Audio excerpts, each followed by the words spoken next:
Ela não tinha falta de homens, ela tinha uma falta de sentido dentro de si. Estou falando de quem? Estou falando da mulher samaritana. Para quem não conhece essa história, a mulher samaritana, ela tinha um vazio existencial dentro de si e ela procurava preencher esse vazio através de relacionamentos. Quem nunca ficou na expectativa de encontrar alguém para salvar, ou de alguém para ser salvo, ou de alguém para dar sentido à sua vida, ou de alguém para completar? Mas essa história é equivocada, porque esse vazio existencial não se cura com algo externo, principalmente com coisas ou pessoas. E aqui eu vim falar para vocês do estilo psicológico dessa história, do estilo físico e do estilo espiritual, que são as três camadas da fase humana. Vou começar com a parte psicológica, vou aqui citar os trechos para vocês e vou explicar logo após em seguida, tá? Na questão psicológica, o que me chama a atenção são 3 pontos. O primeiro, ele fala sobre a defesa psíquica, a evitação. Ela responde sem mentir, mas evita a exposição completa da própria dor. Por que ela faz isso? Ela foi questionada, né? Deus chegou para ela e falou: chama teu marido. Ela disse: eu não tenho marido. E ele falou para ela: disseste bem. Você não tem marido porque você já teve 5 maridos e o que está com você não é seu marido. Então você vê que ela falou, mas ela não falou completamente a realidade. Ela teve uma defesa, uma evitação. Ela falou no meio termo. E para que a gente tenha uma cura emocional, uma cura da alma, a gente precisa falar a verdade, mesmo que doa. A gente precisa colocar para fora tudo aquilo que a gente tem guardado, ou por vergonha, ou por dor, ou realmente por sofrimento, ou por timidez, seja lá o que for, ou por medo, ou por ansiedade. A gente precisa verbalizar, né? Na psicanálise a gente já fala sobre a cura pela fala. Quando eu começo a falar, a verbalizar aquilo que está dentro de mim, eu começo a entender alguns padrões, eu começo a me escutar, porque a gente tem uma mania muito grande de só falar. Poucas vezes a gente se ouve. E quando a gente se ouve, a gente começa a investigar muita coisa, juntar alguns pontos, e isso vai fazer sentido no autoconhecimento. Outro ponto também importante que eu achei é o histórico relacional repetitivo. 5 maridos, quer dizer, padrão de vínculos instáveis. Quantidade não é qualidade. Quantas e quantas pessoas hoje em dia têm uma ideia de dizer o seguinte: se não deu certo, passa para outro. Se não der certo, a vida continua. E nisso ela vai pulando de galho em galho e ela só consegue trocar o nome das pessoas, mas a dinâmica e o padrão é o mesmo. Enquanto ela não investigar esse interior, ela vai ficar repetindo pessoas, vai ficar casando e descasando e o vazio interior continua lá. É o que a gente mais vê hoje em dia, certo?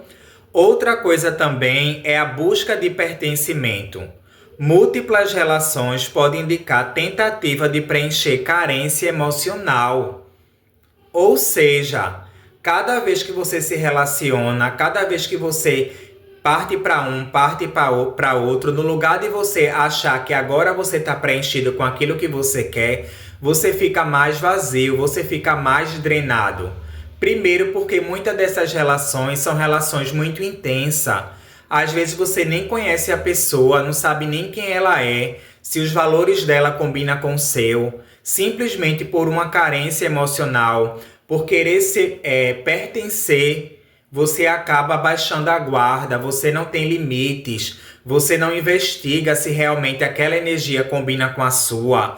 E aí quando você já se dá conta, você já foi, já aconteceu, já se entregou. E muitas das vezes nessa entrega depois vem um arrependimento, vem a culpa De você dizer, poxa, o que foi que eu fiz com o meu corpo, com a minha vida?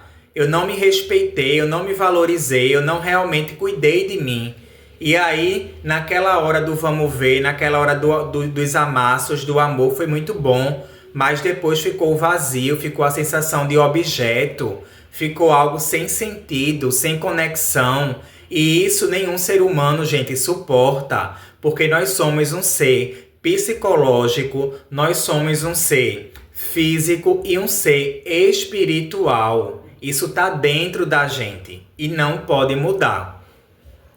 E outro ponto também que eu gosto muito dessa parte, né? Que eu gosto muito dessa parte é quando fala de dizer o seguinte: ela não estava só falando de estado civil, tá? Ela estava revelando sem perceber um histórico de tentativas frustradas de ser escolhida, validada e sustentada emocionalmente.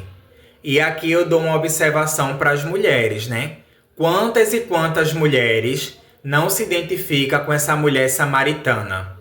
Por que eu falo isso? Porque a natureza da mulher, a mulher ela já carrega desde das suas ancestrais aquele desejo de ser escolhida, aquele desejo de ser validada, aquele desejo de ser sustentada, de ser protegida. Mas esse desejo que você tem é um desejo inato, seu, da sua essência. Porém, quanto mais você tenta ser escolhida, ser validada, do seu jeito, da sua forma, quanto mais você tenta fazer isso para tentar preencher esse vazio sem olhar para dentro, mais você se frustra. Então, o segredo não é você buscar fora, não é você caçar, não é você dizer, poxa, eu estou perdendo tempo, a minha biologia está correndo, eu tenho que ter, eu tenho que fazer, eu tenho que ter um marido, eu tenho que ter uma pessoa, eu tenho que ter um cônjuge ao meu lado, porque se eu não tiver essa pessoa, eu não vou ser validada, eu não vou ser vista, eu não vou ser acolhida. E isso, gente, é triste. Porque se a gente não se ama, se a gente não se respeita, se a gente não olha pra gente com cuidado, com carinho, não espere que o outro vai fazer isso por você. Isso é fato. Outro ponto também importante é quando Deus expôs isso, né? Há um ataque e há uma nomeação de verdade, tá? O ataque que ele estava falando não era um ataque de humilhação, não era num ataque de expor, mas era uma forma de mostrar para ela, de fazer ela se entender, se ouvir, que aquela situação não estava preenchendo ela.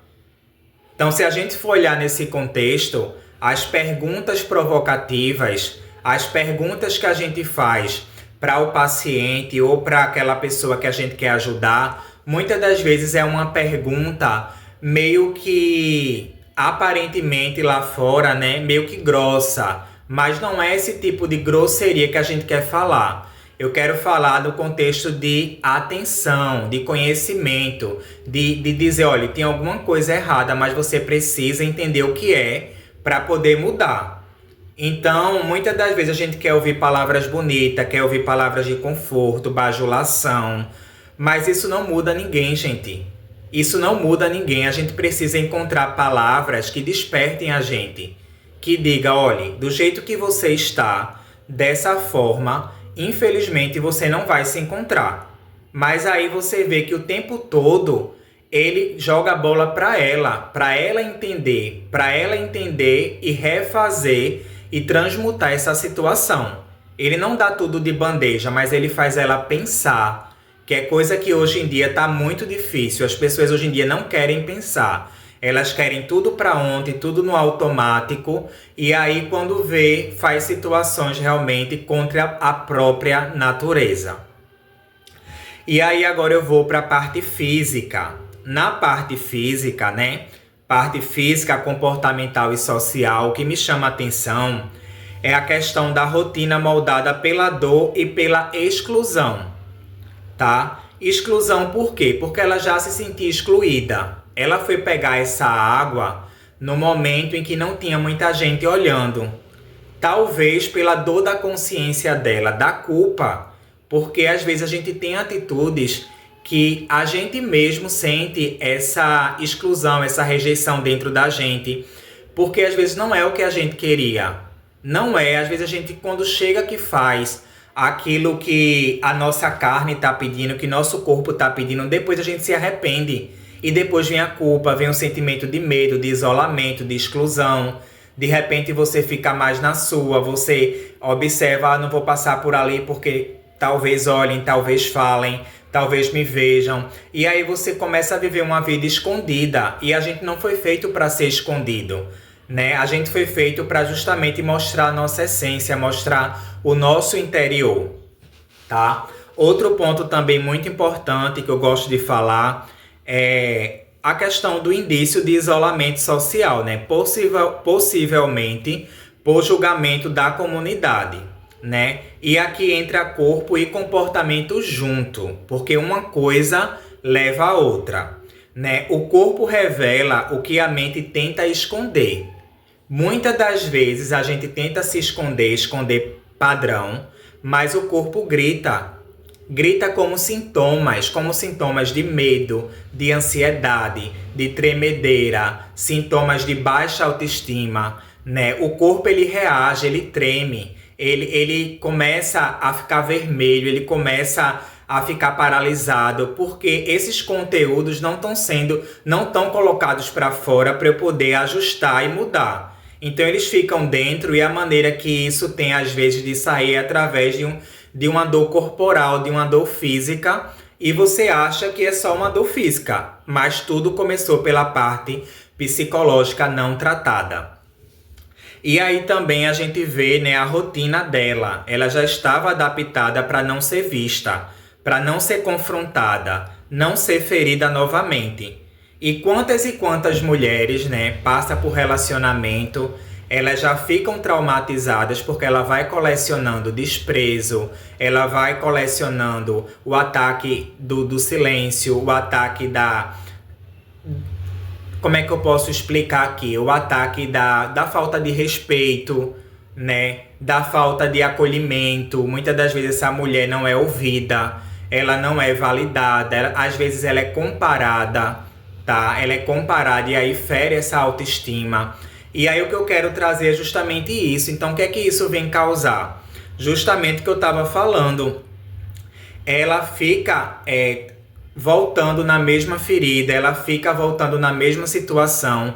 E aí a cada parceiro que ela encontra, ela vai ficando mais fria, mais rígida, ela vai ficando descrente do amor, ela vai ficando descrente de relacionamento. Às vezes ela entra só por entrar, só para status, só para mostrar nas redes sociais, para dizer que tem alguém, para dizer que está acompanhada, mas no fundo ela não é feliz, porque não tem como alguém nos completar se a gente não se completa primeiro. Fato. E aí também, né, a vida dela estava organizada em torno de evitar essa dor, essa vergonha. E isso emocionalmente causa muita dor, muito estresse. E agora eu vou para a parte espiritual. Na parte espiritual, o que me chama a atenção é a sede existencial. Sede existencial, e existe também a fonte verdadeira. Essa fonte verdadeira, ela não mora em prédios. Essa fonte verdadeira é uma força espiritual, uma força interna que vem do alto, né? Que começa a entrar dentro da gente, trazendo consciência, trazendo liberdade, trazendo paz, trazendo a verdadeira identidade, a verdadeira completude, e que essa força psíquica, que muitas pessoas chamam de universo, de Deus, né? Chama de... seja lá do que você acredita, mas que você se apoia, que você entende que você é um ser também espiritual, que você não é só corpo físico, você tem uma essência divina, você tem uma centelha divina. E quando você começa a cuidar desse interior, essa centelha ela vai se acendendo. E você vai encontrando sentido para a sua vida, propósito, você vai encontrando direção, você vai encontrando uma identidade além do corpo. Além desse corpo, que esse corpo é passageiro, amanhã pode não estar aqui. Mas o que vai valer é a minha identidade, quem realmente eu sou. Para que eu vim para cá? Qual é o meu sentido? Porque tudo tem um sentido. A natureza não fez nada por fazer. Todo mundo tem o seu propósito, o seu lugar, mas para eu acessar isso, eu preciso dar espaço para que essa fonte verdadeira, essa água que me preenche, entre dentro de mim, tá? E aí, Deus ele muda o nível da conversa, né? Ele fala de água física para água viva, de relacionamento humano para plenitude espiritual. Para que eu venha ter essa plenitude espiritual, eu preciso deixar de colocar expectativa nos outros ou no outro, aqui se tratando de relacionamento, e colocar essa expectativa nos pés daquela pessoa ou do universo ou da espiritualidade que vai me guiar. Eu vou entender a minha identidade, aquilo que eu sou, através da espiritualidade, através da minha fé, da minha confiança, da minha esperança em algo maior que me supre. Aí eu vou estar bem, eu vou estar em paz para poder entrar em qualquer tipo de relacionamento sem me perder, em qualquer tipo de relacionamento sem negociar minha essência para caber no mundo de ninguém, tá? E fora isso também, aqui entra o conceito espiritual profundo, né? Que é a sede existencial. A sede existencial, que é aquela tentativa de saciar necessidades profundas com coisas temporárias, tá? Como relacionamentos, validação, aprovação, né? Aquela coisa, eu tenho que conquistar. Quando eu conquistar, eu vou me preencher, eu vou ter mais pessoas ao meu redor, eu vou ter status. E na realidade, você tem pessoas que estão pelo que você tem, não pelo que você é. E isso é muito triste, gente, porque quando a gente tem status, fama, dinheiro, muitas das vezes a gente fica sem saber quem se conecta com a gente por verdade, por verdadeiro sentimento ou quem só se relaciona por interesse. Então, quando você também trabalha o seu interior, você começa a ficar mais centrado, você começa a observar mais e a escolher pessoas que estejam compatíveis com a sua essência. E também ele fala sobre desalinhamento espiritual, né? Buscar em pessoas o que só pode ser resolvido em Deus, no universo, seja lá em quem você acredita. Eu falo Deus porque Deus é um significado de um ser maior, tá? É um significado, mas aí você faz com aquilo que compete à sua essência, aquilo que te faz bem, aquilo que te faz realmente, que te deixa em paz, tá? E a revelação central, né, ela não tinha problema com homens. Ela tinha uma sede que homens nenhum poderia resolver. É como eu falei no início daqui. Essa sede espiritual não se resolve com nada e nem com ninguém. Enquanto a gente não trabalhar, enquanto a gente não buscar ficar congruente com essas três áreas humanas, psicológica, física e espiritual, nada flui. E mesmo que venha parecer que está fluindo, vai chegar uma hora que a fonte vai secar, tá? E aqui eu falo isso, gente, com muito respeito, porque tudo que eu tô falando para vocês, eu vivi na pele. Que eu tô falando para vocês, eu já passei também por várias situações no qual eu ia buscar no externo essa força, essa aprovação, essa confirmação de identidade. E, no entanto, eu só me frustrei, ok? Então é melhor chegar para vocês e falar a verdade do que estar aqui enchendo abobrinha, lorota e que nada seria resolvido. Porque eu costumo dizer que o amigo é aquele que fala a verdade com amor. Não é aquele que te abraça, que ri para você, que diz que tá tudo bem e por trás não diz a verdade. Esse não é o verdadeiro amigo, certo? E para terminar, gente, eu queria deixar aqui uma consciência para vocês, né? Uma observação para que vocês venham pensar, né? Eu deixo essa pergunta para vocês. Quem tenta matar a sede emocional com pessoas vive em ciclos. Quem encontra a fonte vive em transformação. Ok? Vou repetir mais uma vez. Quem tenta matar a sede emocional com pessoas vive em ciclos. Quem encontra a fonte vive em transformação.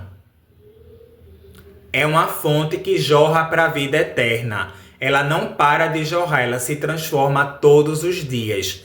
E nós fomos feitos para ser transformado dia após dia. A gente não foi feito para ficar estático. A gente passa por processos, por dores. A gente muitas das vezes quebra a cara, mas é a forma que a vida tem de nos ensinar a evoluir, a amadurecer, a reprogramar nossa mente, a reavaliar as nossas escolhas. Eu costumo dizer que ninguém quer passar pela dor, ninguém quer passar pela decepção, mas é na dor, na decepção que a gente mais aprende. É na dor, na decepção que é mais provável a gente refletir do que quando tudo está em festa, do que quando tudo está badalado, quando tudo está uhul. E não é assim, gente. É uma fase que a gente precisa aproveitar para dizer aonde é que eu estou errando, onde é que eu estou repetindo o padrão, por que que eu estou fazendo isso. Então, esse é um processo contínuo de transformação dia após dia, e esse é o recado que eu quero passar hoje para vocês, ok?